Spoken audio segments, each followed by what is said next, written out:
Welcome back, everybody, to another episode of Colony Drop, a Gundam podcast. My name is Brian. And my name is Isaac. This is your favorite Gundam podcast where we talk about everything from the anime series to the model kits to the movies to even the manga. Ooh, yeah. Oh, the manga. What are we talking about today, Isaac? Today we're actually talking about a manga. This is our first time talking about a manga. For those of you not in the know, a manga is a Japanese comic book, essentially, graphic novel. And today we'll be talking about Mobile Suit Gundam F90. We thought it would be a good idea to take a trip into the UC Next 100 years, because that's where Gundam is going, based on the Next 100 project. So we thought we should go there too. One of the earlier mangas to come out in the next 100 years of the Universal Century is Gundam F90. This manga was published in 1990 to 1991. It's 8 chapters, so it's pretty short. Basically, it was compiled into one volume, and then it also spawned a line of model kits at the time. It is set in UC 0120, so a little bit before the movie Gundam F91.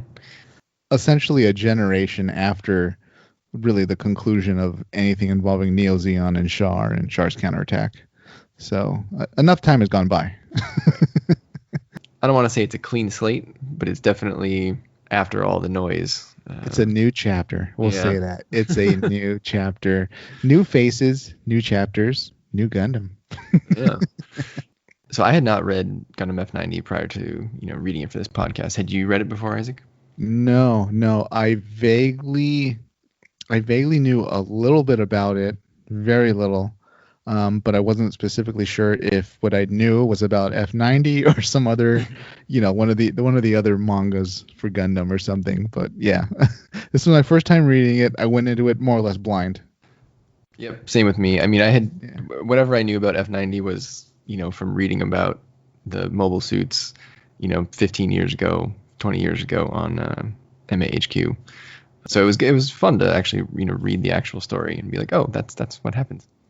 Yeah, going into it though, like, what did you think before you read it, if I could ask? Like, did you have any preconceived ideas about what it would be about? No, I mean, I knew that it was about something to do with the Mars Zeon or the Oldsmobile Army. Okay. And that it was a prologue or prequel to Gundam F91. And clearly, I mean, if you're a fan of Gundam and you've seen the movie Gundam F91 and you see a manga called Gundam F90, then clearly it's named to show that it's a prequel. It's sort of self-explanatory. I don't know. I thought I confused this with another one. I was like, oh, I remember Mars Zeon and like the Oldsmobile Army, but they must be something else. Gundam F90, the bad guys must be Crossbone Vanguard or something. But no, Crossbone Vanguard doesn't even show up in this series at all. Nope, not at all. Yeah, so I thought that was interesting. Maybe they wanted to put sort of the final note, just the final end on anything remotely Zeon. Like, all that's left are some guys on Mars. Like, literally, this is the end. Yep. I don't know. To me, I thought it was kind of refreshing to go in not knowing anything about a Gundam series. I think if you've seen a lot of the anime over the years and you've done enough research, you kind of pick up a lot of things about maybe even some of the anime series that you have not seen. You sort of end up knowing a lot about it before you start it, if you don't watch it when it comes out. So I thought it was kind of fun to read a Gundam story that I didn't know anything about. Yeah, absolutely. And not to disappoint any listeners, but Gundam manga aren't very high on my list of things to consume that's Gundam related. I really kind of prefer, the movies, the models, OVAs, anime series, whatever. But yeah, I'm not too big on the mangas. I don't know why. Maybe it's just because, I don't know why, for whatever reason. So I went into this blind and I had a really good time reading it, Brian. I'm really glad we decided to do this because this was a fun story. Yeah. Yeah, I agree. I think it was a fun story. It was very self-contained, which I enjoyed. You didn't need to know too much history about Gundam to enjoy it. I don't think you definitely would have picked up on a lot of stuff if you did. But it was 8 chapters, sort of in and out. Real, didn't overstay its welcome. On that note, Isaac, I don't think that Gundam mangas are high on a lot of people's lists, especially ones like this one from 1990, right? Right. If you're sitting here in the year 2020 and you're looking for a new manga to read, generally you're not looking for one that's 30 years old. Generally, people are gonna be reading the newer new things that come out every week, the newer big series. So I was thinking, should we do a quick sort of like plot rundown? Because whereas a Gundam anime series maybe a lot of listeners have seen, I don't think a lot of people have read Gundam F90. Probably not, and that's a brilliant idea. Let's give them a synopsis. Yeah, go for it, Brian. Okay. All right. So the story opens in UC 0120. We see a transport ship called the Kobayashi Maru, which is clearly a Star Trek reference. And it's a transport ship. I believe it's coming back from Jupiter, and it gets sunk by sort of unseen mobile suits sort of suddenly. They're kind of just going along, and then the Minovsky. So weird. It was very odd. Yeah, I don't really know that was even needed in the story. I guess it was just to establish that there is a new threat out there. Because like you said, it's been a while since Neo Zeon, the last Neo Zeon uprising, and so it should sort of be a time of peace. So yeah, I guess for the first few pages, they wanted us to kind of, I don't know, hold our breath as far as who the enemy could be. Who could have done this? Yep. And then we fast forward, I think it's 3 days, and we see our three sort of protagonists who have great 90s names, I must say. Sort of I'll call him the main protagonist. His name is Def Stallion. I mean, wow, last name Stallion. Love that right there off the bat. Yeah. You got his pal Sid Amber, and they are piloting two Gundam F90s, which I thought was actually a really cool visual, given that you don't often see two Gundams right away in the same sort of show. Right, I guess they're kind of routine at this point in the in the Federation military. No, but they're actually just testing them. But I mean, I guess it kind of, I don't know, gives you a wink and a nudge, like, oh, there's two Gundams here, and they're training together. I wonder what's going to happen later on. So. Yeah, I don't think that the plot in this will surprise anyone, but that doesn't necessarily take away from its quality. So yeah. And the third protagonist we meet during this test mission is Navi. She's a girl. I don't know that she has she has a given last name in the story, but she is piloting a gun ST, or an ST gun, which is basically the J-gun modified for reconnaissance. Has this kind of dorky looking, I don't know, head attachment on it. Yeah. So what, I forgot what her full title is. I think she's like tactical analyst or something. Something a tactical analyst would fly in combat. Right. During this test mission, they get ambushed by what the manga refers to as the Oldsmobiles, which it is sort of a term that in our world people would use to refer to old cars. And why is that, Isaac? Who are they being attacked by? They're being attacked by Zeon remnants that fled to Mars. So these guys, I mean, they clearly didn't take a factory with them, so they can't just pump out new designs of mobile suits. So what they have are just old mobile suits from not even Shard's counterattack. I mean, sure, they have a few of those, but they have like original Zaku's and stuff like that. I think they have Rick Doms. So these are like 1 year war type suits. So I think Zeon clearly sent some fleet or a few ships to Mars way back when, and these guys have been there ever since. Yeah, I think the first one we see is a Rick Dom, and so when I saw that, I smiled because I was like, oh well, Isaac will at least like the manga at this point. Yep, right now. I remember. I was like, a Rick Dom. I like these guys already. That first sort of test flight goes sort of poorly for our heroes. Sid his suit kind of malfunctions a bit, and he ends up getting out of his suit, which is probably a bad idea during combat. But he does shoot out the Dom's eye, which, I guess that's impressive. Things are looking bad for them, and then the Gundam F90's capital ship shows up. It's a Rakai Loom class, the Admiral Tianum. I love that name. When I read that, I was like, oh yeah. I mean, that guy did so much work in the 1 year war. They should name a ship after him. It only makes sense, right? We saw the General Rebel back in Unicorn, and so it makes sense to see an Admiral Tianum ship. There you go. And so when that ship shows up, the Oldsmobiles, they retreat, probably not wanting to get wasted by this very advanced capital ship compared to their Zaku 2, their Rickdom, and their Gelgoog, I believe. So probably a smart idea on their part. Sid and Def and Navi, they retreat back to the Admiral Tianum, and the Admiral Tianum ends up docking at the Frontier 1 colony inside 4, where the Earth Federation is now sort of set up a base of operations to make the next generation of mobile suits. And their goal is to make them smaller and faster. And what is that place called, Isaac? SNRI is the Strategic Naval Research Institute. It's pretty much the replacement for Anaheim Electronics. Apparently, somebody with common sense at the top of Federation government realized Anaheim Electronics couldn't be trusted, to hold a book of matches. So they decided to finally make their own military research institute that can create mobile suit designs, Gundam designs, and would be more or less under the military's direct control. And that's what we get, the SNRI. And the first thing they build are miniature mobile suits.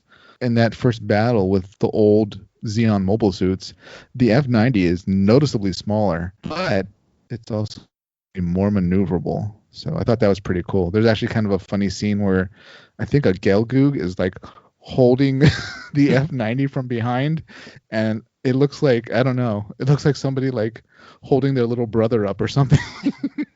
The F90s are probably what, 2/3 the size of a normal suit? Like it's noticeably smaller. Yeah, I don't know. Like if the Gelgoogs look like basketball players, and then the F90s were average height people. Yeah, that's the closest. Yeah. Unless you look at the comic, that's the closest comparison I can give to people. So once back inside the Tianum, and they're inside 4, they get new orders to basically seek out the Mars Zeon's base on Mars and kind of destroy it. So this manga moves real quick. We went from one sort of attack to go wipe them out at their base. So very, very swift orders here from the Federation government. One thing I did like about this manga, Isaac, is they did not sort of just jump to Mars, right? And that's because Mars is pretty far given our technology, or the technology in the Universal Century. Universal Century does not have, light speed travel or even like what people would call sub light speed travel, that's like very fast. So they go, okay, let's go to Mars, and they say, okay, well, it's gonna take how long? 3 months. It was like They gave an exact time frame. They're like, oh, it's going to be 3 months and like 6 weeks or something like that. Yeah. So I thought that was really cool. That was a really good, realistic take on it.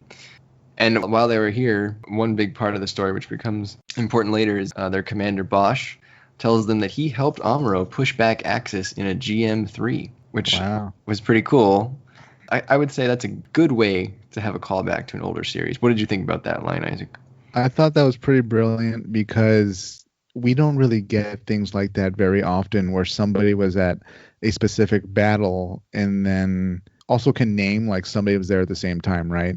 I mean, you never really hear Gato saying, oh, I was flying with Char at Solomon or something like that. Right. That never happens, right? Or, oh yeah, me and Dozel were mopping him up.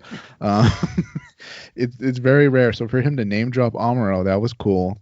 And then for him to also refer to that he was actually there means, I felt like it really tied into how forward into the future we are, because that meant Bosch would have had to been an ensign or some type of, low-ranking cadet, right? Just a grunt pilot. And then now he's commanding his own little squadron. So clearly he moved up the ranks. Yeah, he's definitely a senior officer at this point. Yeah. So on their way to Mars, the first suspicious thing happens in this series. And it's in the chapter called Suspicion. No coincidence. But the Admiral Tianum, along with the fleet, they didn't just go alone. They took a fleet to go destroy this base. They hit a mine, like an explosive mine in space, in a random location in space. And our hero Navi, she seems a little bit suspicious about this. And so she does some research and figures out the odds of hitting a random mine is super low, especially like a moving ship. So she concludes that the Mars Zeon must know the location of this fleet and must know that they're coming, and that there is a traitor on board. So at this point, Isaac, who did you think the traitor was? I thought it was one of the pilots. I don't know how, or I don't know. I thought maybe Sid. But I thought the same. I Yeah. thought Sid getting out of his mobile suit Also, in the first battle, I thought was very suspicious. And I also thought the captain seemed a bit suspicious. I don't know how to pronounce his name. Novotnoy or something like that. I thought it was like Novatoni. Novatoni. But Okay, maybe yeah. but That makes way yeah, more I sense than Novotnoy, by the way. right? I think they drew the captain in a way that we would suspect him because in a few panels he looks a little sinister.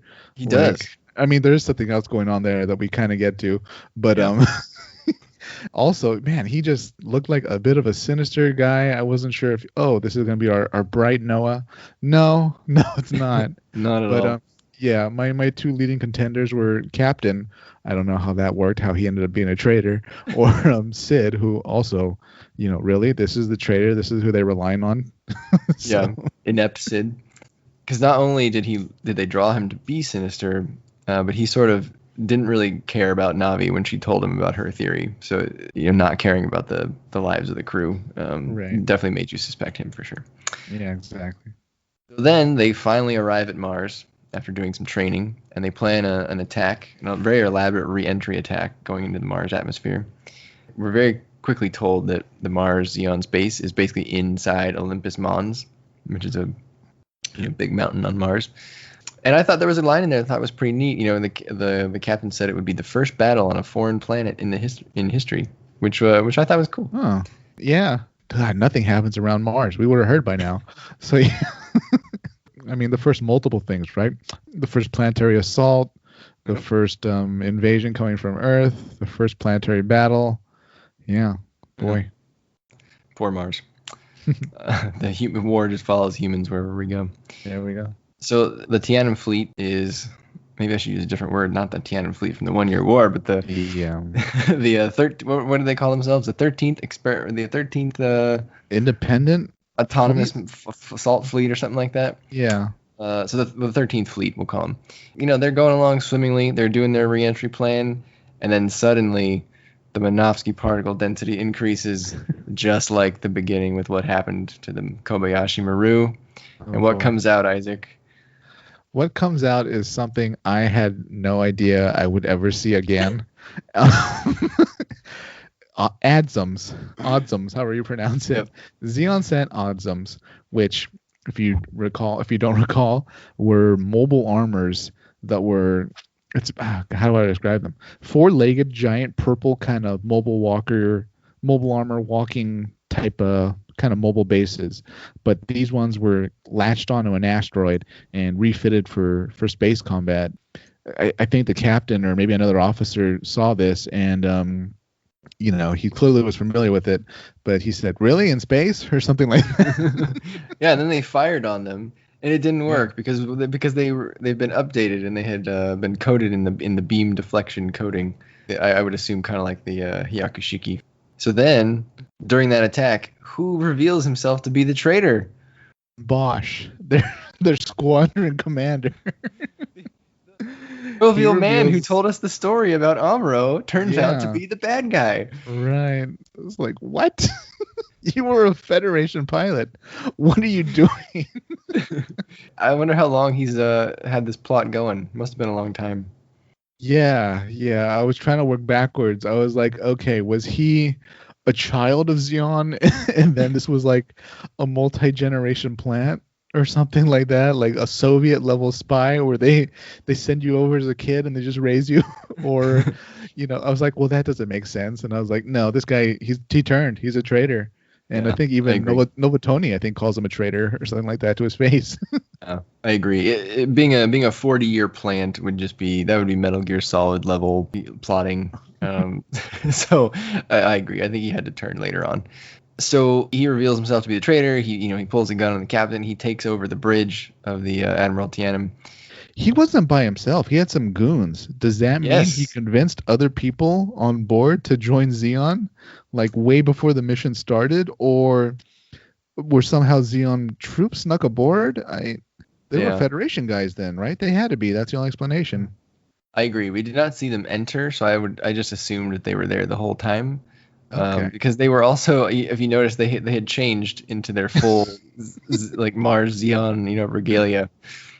I guess they had that. No one noticed those like in their closets or something. I don't know. Nobody knows them like the night before, just ironing their Zeon uniforms. Like, What do you hey got there? Lopez, what you got over there, Lopez? It's like, oh, this is it's memorabilia, Yeah, maybe they were going to like the Universal Century equivalent of like a Civil War reenactment or something. Like, oh, we need these for our live performance role playing game where we pretend to be Zeon characters in the last war. Yeah. Find us. Yeah. And while this is happening, our heroes they're no longer on the Admiral Tianum because they're in this sort of like drop ship that was mid re-entry.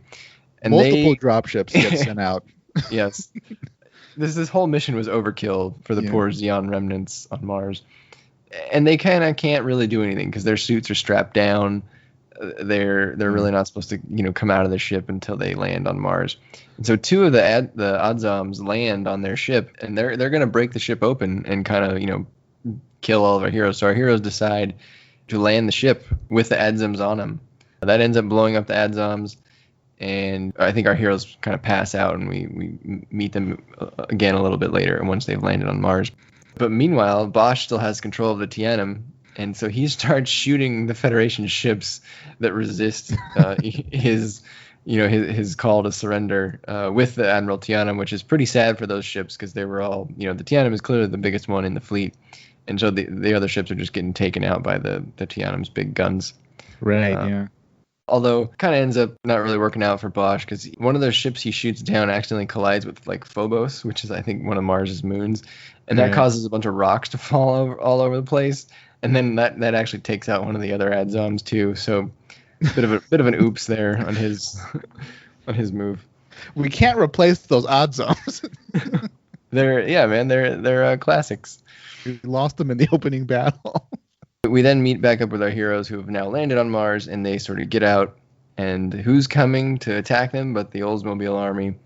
They pull a little bit of a feint, I think. So one thing I guess I would say is sometimes Gundam mangas, because you're looking at mobile suits the whole time, sometimes the action isn't super clear as exactly what's going on, as it would be if you're reading something with like human characters. It's a little easier to tell what they're doing. There's a lot of like machine parts in mobile suits that make it sometimes confusing.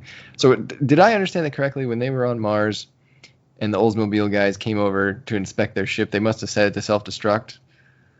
That's what I pieced together, but I'm glad you brought that up. Okay. Gundam mangas can be great. There's great ones out there. But I think one of the issues is the speed sometimes at which mobile suit combat happens is portrayed much better, 10 times better on the screen compared to, I know some people might be thinking, oh, well, there's great comic books and stuff like that with, superheroes and stuff. Yes. But in those situations, we're looking at human characters usually moving at human speed, and it's easier for us to sort of track as the story plays out in our mind. I know what scene you're talking about exactly. Navi it's implied that she set an explosive, right? Because she's like their technical person, right? Right. Yeah. Yeah. They like, I don't know why these mobile suits all thought they stood on like the same cliff together or something like that, right? If I was reading it right, like the whole squad of Zeon mobile suits decided to stand on the same spot, and then like the next frame they got turned into a mushroom cloud. Yeah. So I was kind of like, well, I guess they blew him up. Yeah. They're leaving, and then Navi's like, "Oh, she says something like, I'm really glad you guys are probably really glad you have like the tactical analyst with you or something, or it was really easy for a tactical analyst to do that or whatever." Pat herself on the back, but I mean, very impressive, right? She, using an explosive or the ship, she just took out, a whole squad pursuing them. So right, yeah, MVP Navi right there. But then eventually, there were clearly more Oldsmobile suits than just those that went to go check out the suit. So our heroes get sort of ambushed from the back, and a Gelgoog starts to harass Navi. Navi's Jagan, her ST gun, I don't think it's probably the most battle-ready mobile suit out there. So, right. She gets sort of captured fairly easily. She's really upset about that she was kind of useless. And we got some cool designs here. We got to see a sort of an updated Zeon. Right, yeah. Which was neat. We haven't seen one of those in a while. This one looks like such a visual improvement over the old one. Just because I think it's called the RF Zeon. I don't know. They redesigned the head, and the head looked much more cooler, much more sinister. It must have been a pretty high-ranked guy too, because it had that custom trim on like the shoulder pads and parts of the armor that only upper officers like McCuve or Dozel had on their mobile suits. So I thought that was an interesting little tidbit. Like this guy, he was pretty up there. Yeah. I called him when I was reading it. I was like, oh, he's got the royal shoulder pads. Yeah. Exactly. Yeah. Yeah.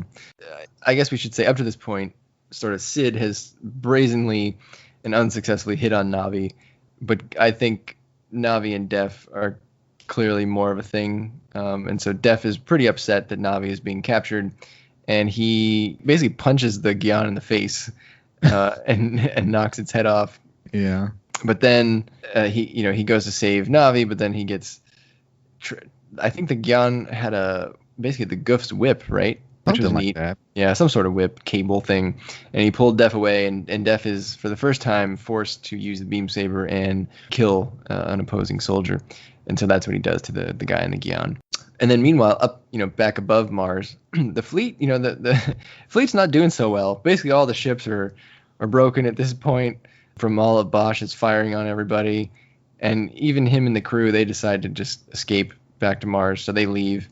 And Novatoni, or whatever his name is, he gets control of the Tianum again, and then Navi's getting her little tour. Yes. So then we pick up where we left off on Mars, and Navi is being held at the base, where everyone was going, and she thinks it's a power plant, but what is it really, Isaac? This part was really cool. Actually, this whole little tour was cool because we see that like this is actually a pretty huge facility. I think it was also cool that we see a lot of the pilots, like they take off their helmets, right? And they're like old men. Yep. And, of course, these guys were with Zeon back in the day. So it's been, 40 years plus. So, yeah, they're going to be pushing the limits there. Back to your question, though. The Oldsmobile Army, Mars Zeon, they've built a volcano-powered mass driver. And their plan is to use the internal, pressure of the volcano itself, which is, I think it's also the largest volcano in our solar system or something like that. They're going to use that to propel I forgot how many, a multi-ton. 84 tons. An 84-ton projectile at the Earth. So it's a bit of a complex plan. Like, I'd like to meet who thought of this, because brilliant to use the volcano's energy, but at the same time, like, wow, really? This is what we've built? Yeah, they said it took them 40 years to build this thing, which I guess that makes sense given that it's on Mars. But, I think they win a good prize here for creativity for an attempted super weapon. I'm not really sure if this qualifies as a super weapon, given that you can't really fire it at will. And as we'll find out later, you can only fire it once. So Navi, gets her tour. We see the weapon, which they call the Olympus Cannon, or the Olympus Mons Cannon. So Def and Sid, they make their way into the base to get Navi back. But then Sid, who now, because he lost Unit 2, he's now piloting a Garadoga Kai, which is a kind of a newer version of one of the suits we saw in Charge Counterattack. It's a Neo Zeon suit. And he gets shot from somewhere in the smoke from like a hidden suit. His Garadoga's arm gets blown off. And then we jump up to the fleet again, where Novatoni reveals his plan to destroy Olympus Mons with a nuclear missile. So Novatoni was like a weird guy this whole time to me. He kind of seemed like an inept captain. He kind of ignored Navi's logical conclusion earlier, and he just seemed real eager to use that nuke to like pull out the big key and put it in the computer and turn it to arm the warhead. His grip on sanity seemed to collapse after the coup on the ship. He got shot. I thought he actually died in that panel. The way they kind of animated it, I was like, oh, that thing blew right through him. He's dead. I guess it was just a shoulder wound, but he managed to survive it. And yeah, that this point in the storyline, he just got a crazy look on his face. He just wants revenge for this humiliation. Who knows what he's going to have to say to explain himself when he gets back. But, the fewer witnesses, the better. I also wasn't sure if maybe that was his mission from the beginning. Yeah. But even then, why would you go with the dropship plan if you plan to nuke it when you just nuke it straight away? I don't know. it seems like a very Federation approach that, okay, we're going to use our numbers to attack. That didn't work. Okay, nuke anybody on the ground, even if it's our own people. And then we'll walk away and we'll win. Yep. So Novatoni, he's arming his nuke, and then we cut back down to Mars, where the hidden suit that shot Sid, and at this point we think maybe Sid has died, and Def is super fired up at this point, and the hidden suit reveals itself to be a red redesigned F90, presumably Unit 2 that we saw get stolen by the Mars Zeon earlier in the story, and it has beam saber drawn. And there was a nice touch I liked in there. Not only had it been modified the design a little bit, they made it red, but in the first battle, Unit 2's shoulder armor had been blown off by one of the Oldsmobile suits, and they had replaced it now with a more Zeonic-looking shoulder armor on that one arm, which I thought was neat. Did you catch that? Yeah, that was pretty cool. And what do you think about the red coloring, though? Does this mean Bosch witnessed Char during Char's counterattack? He saw that red mobile suit and was like, you know what? I think I'd want one in the future. I definitely think, red or green evokes Zeon. And given his proximity to the Axis shock, I'm sure Char's counterattack holds up. Maybe that's what converted him. He was like so impressed by Char's mobile suit. Gotta get one of them Sasabis. Yeah, so it turns out that, Bosch is piloting I'm going to call it the Red 90. And, from this point on, it's basically a duel between Def in the F90 and Bosch in his F90 Unit 2, or the Red 90. And Bosch's suit ends up being really faster than Def's suit. And Def at this point, we didn't mention this, but the F90 has these what are called hard points, which allows it to equip all these option packs for depending on what you want it to do. So you can have like a sniper version, or they call it the assault version that flies, or the close quarters combat version. And at this point, I believe the sniper pack had been equipped because he had those like really big sniper cannons on his shoulders, right? But he's in this really small close quarters base, so he couldn't really do much, and so Bosch was kind of fighting circles around him here. And then, total surprise to me, during the middle of the battle, the Olympus Mons cannon fires. I thought Def was gonna, defeat this guy and then go stop it from firing, but no. We see Olympus Mons erupt. They shoot the ball into the molten rock into the air. Did you think the cannon was gonna fire?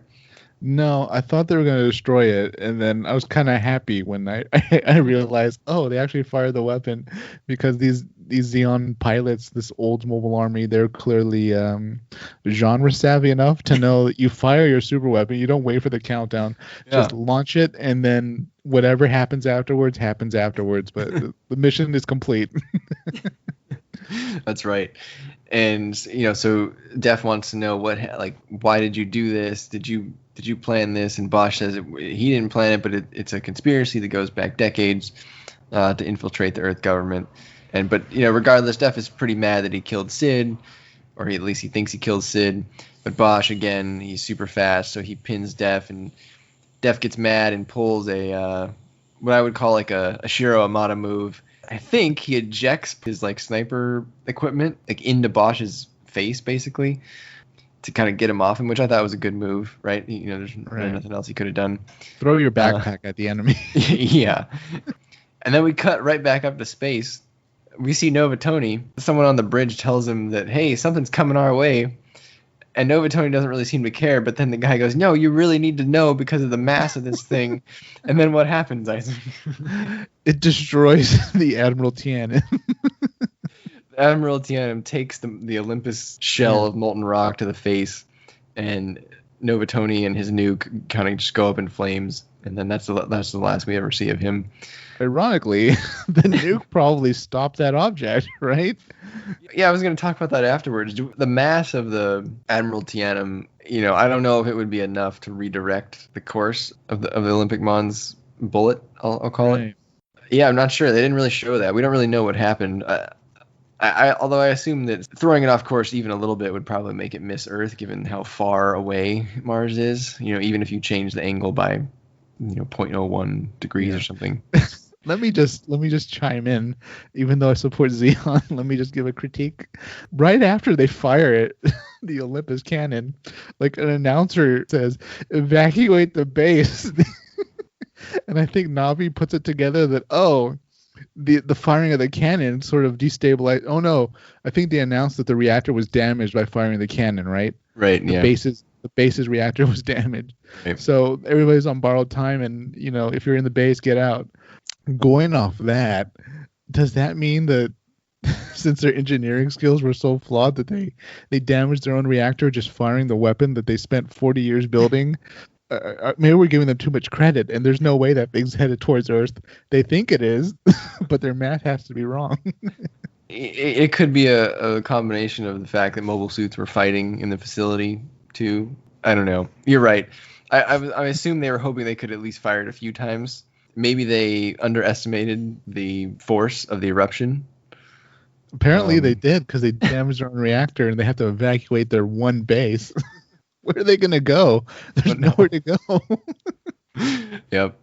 So yeah, Novatoni and the Tianum, they get taken out by the Olympus shell. And then we cut back to, we get to see the finale of Def versus Bosch.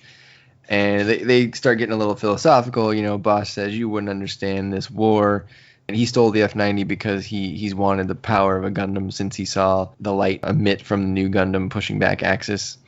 And they start arguing about the different systems and the mobile suits, which turn out to not really be that important because he claims that Def is only one up to this point due to the AI system in the F90. And then Def just kind of says, screw you, and he slices off the Red 90's leg. But then the Red 90 shoots the F90's head off, and they're sort of both damaged. And then the Red 90 attacks from above. Def in his headless F90 raises his beam rifle, just like the final shot from the original Mobile Suit Gundam of the RX-78 shooting the Char Zeon. And that's kind of the conclusion of the battle. What did you think about the use of the final shot again? I thought it was cool that it would come back. In a way, Bosch got what he wanted, right? I mean, he wanted to see the power of the Gundam, and there you go. You're going to get it exactly how it ended at the end of the 1 year war. Yep. Especially given that the final shot was actually made by the original Gundam's AI computer. So I guess that's fitting. They were arguing over whether or not the AI was responsible for Def's piloting skills. Mm. And then eventually, we see Sid, who survived, and Navi. They're outside the base now, and the base is not looking too good. Obviously, it was destabilized and everyone left. And the F90 comes walking out. It's got no left arm, no head, but Def is alive. And then it ends on a really weird note. What are your thoughts on this? Earlier in the manga, Def had said that Navi's eyes looked familiar to him. And then on the last page, he says, oh, by the way, I remember why they look familiar. I've seen your eyes before in the eyes of Amuro Ray on the battlefield. And I was like, oh, that's kind of weird. What did you take away from that? Yeah, I thought that was weird too. I couldn't really understand that. I thought to myself, oh, he must be, someone of note that these cadets would have learned about in I'm sure he was drilled into their heads at the academy. So they've seen his picture multiple times. But then I was like, did they meet him? Wouldn't that have been such a critical point of the story that we would have seen that flashback at the beginning or something like that? But I don't know. At that point, the story was over, and I had other questions, Brian. Where did the Mars Zeon go? You evacuate a base. Where do you go? And how are they going to get back? Can that dropship reach Earth? I don't think so. I don't know. I agree. It must have been a weird situation, right? Because the Mars Zeon evacuated the base, and then our heroes evacuated the base. Wouldn't they both just be outside the base and continue fighting? I mean, they still don't like each other, right? I mean, did they both just fly in opposite directions and agree to fight another day? And then I agree. I guess at this point, we don't really know how much has been developed on Mars. I mean, clearly not as developed as, say, Mars is in the Iron-Blooded Orphans universe. But yeah, I don't know. At least as far as our heroes getting home, I think it's implied at the end that they were in that dropship and they were good to go, going somewhere. I guess I read into that ship did eventually come to Mars that was supposed to meet him there to get him home. And going home now, they have a resupply ship, right? Yeah, the resupply that Navi ship was talking about. Yeah. And I guess going home now, they have a lot less people to supply, given that their whole fleet basically was pretty much gone. But yeah, I agree. I don't know. I wonder how big the Mars Zeon is. Are I there, mean, do they have a lot of reinforcements, or was that it? I took the fact that they essentially Def essentially walks into the base. I took that to mean that they had almost nobody left by that point in the story. That like they really kind of blew everything, in the initial battle in space. Yeah, taking out whatever was left of their troops when they went to go search the dropship and Navi rigged that explosive. That seemed to be it. It really didn't look like there was that many people, or at least mobile suits. I don't know who actually built the weapon itself and the construction team and all that. Maybe they had a Musai laying around or something that they could hop in. Well, Musais can't leave the atmosphere. Yeah, there must have been God, we're just grasping at straws. I'm grasping at straws, trying to figure out There was a Kurgan on there. Yeah, Kurgan on there somewhere. Everybody's that jumped into Zanzibar. Yeah, that we didn't see. Like, you need to tell the supply fleet that a Zanzibar's out here flying around. Yeah, so I don't know. I almost wanted like an extra couple pages where, we see like the resupply fleet land maybe or something like that, and we see Zeon guys in handcuffs or something. That would have made more sense or something. But yeah, it ended, and I was like, I really doubt that dropship has enough fuel and supplies to get them to Earth. But I mean, for what it was, I'll buy it. We'll go with your theory that resupply fleet's just chugging along to Mars, and they're gonna ration their food and link up with it.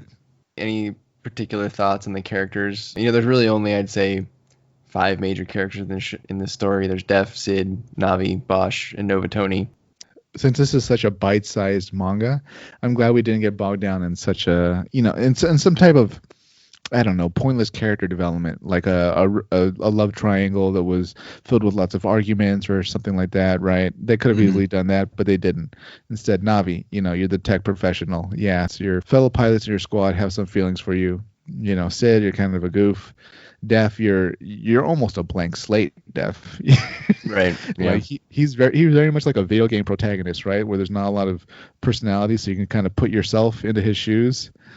Bosch was probably the more interesting character, I thought, because what a unique idea really for a villain, because he was with the Federation, then he went over to Zeon. So I don't think we've really seen too much of that. So that was interesting. Novatoni was very much a corrupt Federation officer that we've seen before. I don't know what they do at that Federation Military Academy, but wow, they really make some bad ones. They put out some winners for sure. Yeah, I agree. I mean, Def, he was a likable character, but he seems very young, at least in terms of his piloting career. He hadn't even killed anyone at that point, or before the story started. So maybe he could be skilled in the future. But yeah, this seemed like real early on in his story. Sid, I agree, bit of an oaf, bit of a terrible, like a womanizer, but he's terrible at it. I think Navi and Bosch were probably my favorite characters, particularly Bosch, given, like you said, his motivation being unique. And Navi was just super useful the whole time. She was like the voice of reason amongst all the characters. Yeah. Sid and Def were always doing something stupid. And yeah, Novatoni, he shouldn't be in charge of anything. He's just eager to nuke things, I guess. In his defense, actually, I don't know if the nuke was needed, right? That reactor was going to blow. Yeah, for sure. Yeah. Imagine if the reactor blew and he nuked it. That would have been fun.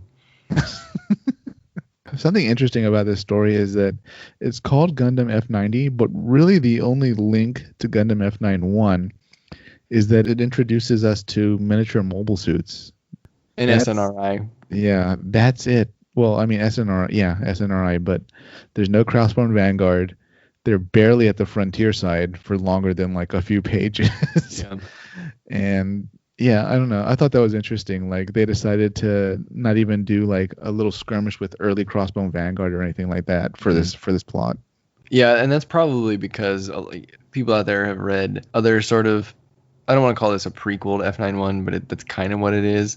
A lot of the companies do that. They'll put out like a prequel comic book or something. Like Marvel does that a lot for the MCU shows. Like there'll be a prequel comic to Avengers or Ant-Man or something. And if you go read it, it doesn't really impact the story of the movie too much. It may just inform it a bit. And I think they do that on purpose. They don't want the movies to be beholden to the comic books or anything like that. So that's kind of how I interpreted that, because I agree. There's not. Yeah. It gives you just enough about what has happened in the Universal Century since Neo Zeon, but there's not like anything that you need to read here in order to see F91. If you enjoyed F91, if you're a Crossbone Vanguard fan or a Seabook Arno fan or anything like that, you might be disappointed by this. But if you go into this as just a Gundam fan, a sort of a quick, essentially a side story, a fleet on a mission, a group on a mission, kind of a one shot. It was really fun. I'm glad we did it, and if we didn't do it, I don't think I would have written it or read it on my own volition. There was one thing I want to bring up about Def. So in the manga, I thought Def had black hair, but then if you go look up a color photo of Def, they give him blonde hair. I don't understand that at all. Do you? I mean, yeah, they had to literally tell us that they painted the Gundam F90 that Zeon stole red. Otherwise it just looks like a dark Gundam. So yeah, I went through the whole thing assuming Def was, brunette, black haired, brown hair or something. Yeah. But yeah, you pull up his picture and he's blonde. It makes no sense. You know what, Brian? I'll tell you what happened. What happened was, after this operation, it was quite an experience for him. So he's gonna act out a bit. He's gonna bleach blonde his hair. He bleached it. Bleached it. There you go. Against regulations. I think the only real suit that we should talk about, probably from a mecha perspective, I mean, look, there were a bunch of Jagans. We already talked about the Mars, Zeon, Gion. Yeah. We talked about the Adzoms. Yeah. Really, the star of the show here is the F90, right? So what did you think of the Gundam F90? I feel like it was exactly what a one-shot manga Gundam should be. It didn't give us anything that was revolutionary that later on we'd be like, hey, why is the Federation not pumping out those? It was very almost basic. It was a visual Gundam. We looked at it, we knew it was a Gundam, but overall it didn't have anything that stuck out too much. So I'd be surprised if there's a lot of people that are F90 fans because it doesn't really do much that's unique compared to other Gundams. I even thought maybe we'd see kind of like F91, it's able to make that cool silhouette or whatever. Yeah. But we didn't really see that. It's very much a prototype.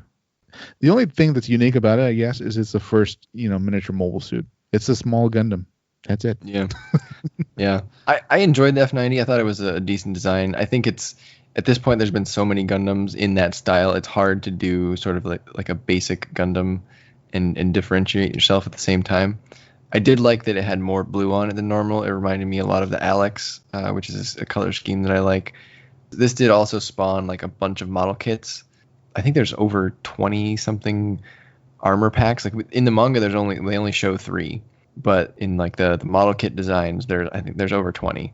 They always do that for every mobile suit, every Gundam. They're like, oh, there was an armor pack that was actually at Side 1 or something, right? Yep. That's how you can tell that this series was designed to hopefully sell some model kits with this hard point gimmick, where you can attach stuff to it, which I thought was pretty cool, in the series when he finally puts on the armor pack. I thought that was neat. Yeah. I do like the Unit 2 colors. It's very much like the Titans color scheme. It's only in a few pages, given that it gets stolen pretty much right away in chapter 1. But what did you think of the red F90? I could have used a little bit more red. not quite red enough. No. I mean, it looks okay. It's just, I don't know, it's kind of odd seeing a red Gundam like that. The white parts on it? What if they had left those dark? Because this was Unit 2, which did have the dark, sort of more Titans color scheme.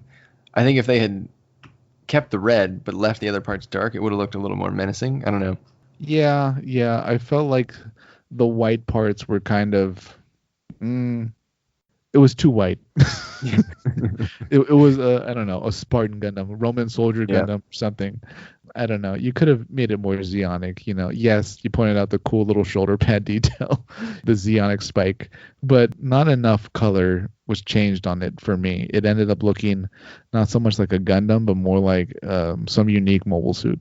Yeah. So if you are a fan of the Gundam F90 design, they did just release a master grade in 2019, and they are now selling at least 5, 6, 7, 8 of the different armor packs as add-ons that you can, turn your F90 into the A type, the D type, the B type, the S type. A lot of the ones that were not in the manga. So there's one with a really cool looking sword thing, that we didn't see in here. So definitely, if you like the F90 and you want some armor packs, that new Master Grade looked pretty cool. I think it was a premium Bandai exclusive. So it probably will. It's going to be not the cheapest Master Grade around. And then the extra armor pack's probably going to run you another $30 to $50 depending on where you buy it. So choose your armor pack wisely, I suppose. Again, I believe the one that Def actually uses is the sniper type, the S type. That's the one with like the Gatling gun hands and the big cannons. And then I think the one that we see on like the cover or one of the covers is the D type, the one with all the missile pods. Do you remember that? The destroyed type, yeah, which is a terrible name. Man, I mean, the Federation loves to do this, and you know what? They win wars, so I guess it actually works. But yeah, when you make your mobile suit adaptable by just slapping things onto it, it apparently wins you wars. I would like to see maybe not a Master Grade, but maybe a Reborn 100 version of that Zeon, because there's not that many Zeon designs. I mean, there is that one Master Grade of the original Zeon from probably 10 years ago now. But it's terrible. Cause hey, there's some Zeon fans out there, Yeah, but like they're few and far between. Are you a Zeon fan? Comment below. Tell me why. If you are a Zeon fan, did you like the update to the Zeon in this series, the Remnant Forces Zeon? Anything else on this series, Isaac? If you're on the fence about reading it, if you have the chance to read it, just go for it. It was a fun ride. It's very short. And you have to view it as a side story. It doesn't require you to know anything about the Crossbone Vanguard F91. You barely need to know stuff about the 1 Year War because it's really from the perspective of pilots that are so young, they didn't really experience it. At the end of the day, it's very much a short space fleet on a space mission type adventure. And I really recommended it. I had a good time reading it, and I think most people will too. It was cool. All right, how many Haros would you give it? Ooh. It ambushed. I'm gonna give it 4 out of 5 Haros because I don't read a lot of Gundam manga, and I really liked how I went into it blind, and I was so happily surprised. It was a fun little story. So yeah, for giving me a nice little digestible adventure, you get 4 out of 5. I'm gonna give it 7.5 Haros. I'm gonna keep to my 10 scale. I liked how self-contained it was. The characters were overall likable. It did not overstay its welcome. I was worried that maybe we would get bogged down with too many characters, given that it was such a short manga, and that didn't happen. The designs, they were good. They weren't like amazing or anything. What was your favorite moment, Brian? Ooh, my favorite moment. Or a moment that stuck out to you, I guess. My favorite moment, I think, was when the Olympus Mons cannon fired, because I didn't expect that to happen. And then I also didn't expect the shell to destroy the Admiral Tianum. So that one was good. That part was good too. Speaking of didn't expect to happen, my part of my French, my oh shit moment was when Bosch revealed himself to be the traitor. Definitely. Was that your favorite moment? Yeah, I was reading it. I was like, oh. I was like, him? He's the traitor? I thought for sure it was going to be Sid or Novatoni or both of them. Lovable, Bosch who told us the story about Amuro. Yeah. It's like, all right, you guys are going to make great pilots one day. By the way, I secretly support this space fascist organization. Yep. So one last thing I'll note is that Gundam F90, it is 30 years old at this point. It was never licensed for distribution in America, so it was not officially translated to English. It is, however, very obtainable. I won't tell you where to get it, but I'm sure you can figure it out. A creative person could locate manga online, Brian? I will neither confirm nor deny. There are a few more pre- or F91-ish era manga that I think we're going to try to explore here on the podcast.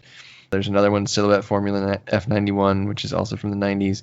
There's also Gundam F90 Fastest Formula and Formula Wars 0122, plus, of course, Crossbone Gundam and all the Crossbone Gundam sequels. We'll try to explore those. as we continue on in our UC Next 100 journey, or the next 100 years of the Universal Century. If that's where we're going to go with new Bandai shows, I mean, me and Isaac, I think we want to be prepared. I don't know, read all the established lore before we get to the new stuff. So brush up on our outdated late UC side stories. Yeah. What's crazy to me is that, we probably read about F90 20 years ago, and it was still 10 years old, 12 years old, depending on when we read about it back then. And now it's even older. But hopefully, modern Gundam fans, if you're a fan of the Universal Century, hopefully you give it a chance. Check it out. It's kind of neat. You should, because whatever team was in charge of this, I don't know if they did other manga or whatever, or involved in an anime or any other thing involved with Gundam, but it was a very well designed, compact adventure that you can knock out in one sitting. So can't recommend it enough. Don't need to buy some Gundam series that's 90 manga volumes long. Just check this one out. You'll have a good time. So Isaac, because this is before F91, this is well in the path of the UC Next 100 project. Would you like to see this animated as an OVA? I'm not sure. And how many episodes do you think this would be? Because it would have to be pretty short. It would probably have to be shorter than 0080, I would imagine. Yeah, I would say you could do this in 3. Yeah, right? I agree. We do almost Act 1, Act 2, Act 3. Literally like that.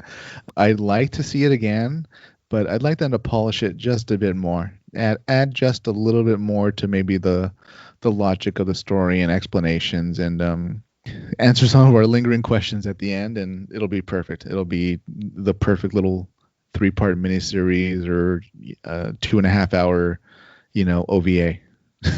Yeah, I agree. I think any longer than that, and it would overstay its welcome. That would lose one of the strengths of the series, that it was nice and short. Yeah, definitely. And they'd be filling it at that point with pointless stuff like, in the 3-month journey to Mars, they're having some type of lovers dispute on their ship, and it gets really slapsticky and kind of silly. And we don't need that. Yeah, please no. No. But yeah, spice up the battles, maybe extend them a little bit. I think a 3-episode OVA would be perfect. Yeah, you could do a bit more on the ship as far as keeping us guessing who the possible traitor could be too. Maybe introduce more characters there or something like that. I don't know. Make it a whole mystery if you want. Yeah, I agree. There you go. Again, if you're a Zeon fan, if you're an F90 fan, let us know in the comments below. So hit that like button, subscribe, and you can send us comments on YouTube or on Twitter at Colony Dropcast. Also, leave a comment about what your theory is that happened to the projectile. Did its collision with the Admiral Tianen cause it to fly off course? Was it never going to hit Earth? Is the resupply fleet going to be able to track it and just blow it out of space? Knowing the Federation, is it actually on a direct course to Earth, but at the last minute they'll, I don't know, make anti-projectile Gundam, and then they'll send it out in its own side story to fight this lob of molten magma heading towards Earth. Send us your side story ideas for what happens to the Olympus Mons shell that's floating out there. Gundam volcano bullet. All right, everybody. See you next week. Bye. Take care.